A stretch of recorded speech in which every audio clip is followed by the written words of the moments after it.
in the flesh. I live by faith in the Son of God. Because He loved me, He gave Himself up for me. That's the right motivation. If you aren't motivated in your service for that, you'll be frustrated, and we will have relationship issues because you'll be so frustrated. But lastly, God's love motivates us to share Him with others. This is not our strength here. This is not a strength in many churches. It once was a strength here. I would be remiss if I said to you and left this service and saying to you, rejoice in the security of your salvation. And I didn't say to you, reach out and tell others about this love. Too many Christians are enjoying their salvation silently. Let me end by quoting from the great faithful Apostle Paul, Romans 9 and Romans 10, then we'll close. You want to hear a heart. The same man spoke of God's sovereignty and man's responsibility. Listen to his own heart. I tell the truth in Christ, 9:1. I am not lying. Well, what are you going to say that, when somebody says that, aren't you a little, it sort of elevates the statement. What I'm about to say is true. This is how I really feel. I'm not lying to you. That I have great sorrow and continual grief in my heart. Paul, what's wrong?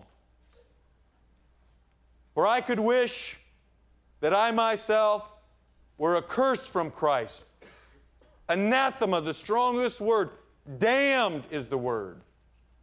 I wish I could be accursed and separated from Christ for my brethren, my countrymen, according to the flesh. If I could be condemned for their salvation, I wish that I could do that. That's amazing, folks.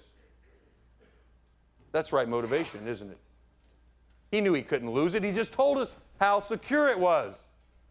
But he wasn't resting on his salvation. He says, I am continually grieved over the lostness of my fellow Jews, the rejection of their own Messiah. Chapter 10, 4 verses, we'll close. Brethren, my heart's desire and prayer to God for Israel is that they may be saved. For I bear them witness, they have a zeal for God, but not according to knowledge. That's true of every false religion. They're very zealous, but they're not walking in truth. For they being ignorant of God's righteousness, seeking to establish their own righteousness, have not submitted themselves to the righteousness of God. For Christ is the end of the law for righteousness to everyone who believes.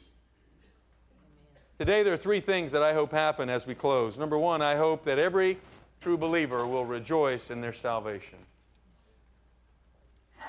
See, I just thanked him last week, Pastor. Thank him again. Thank him again. Thank him again that he has an ongoing ministry of love to you, love and mercy and grace. Thank him again. Some of you have doubts about your salvation, and Jesus warned about those doubts in Matthew 7. Many will say to me, Lord, Lord, on that day I did religious things, I did supernatural things, and Jesus will say, depart from me, I never knew you. I never knew you. He didn't say I don't know you anymore. It was never about me. Rejoice in your salvation, believer. Look this way. Rejoice in your salvation. Be honest if there are genuine doubts and deal with those. And ask God to give you a heart for people who don't know Him. A heart like Paul. A heart like Christ.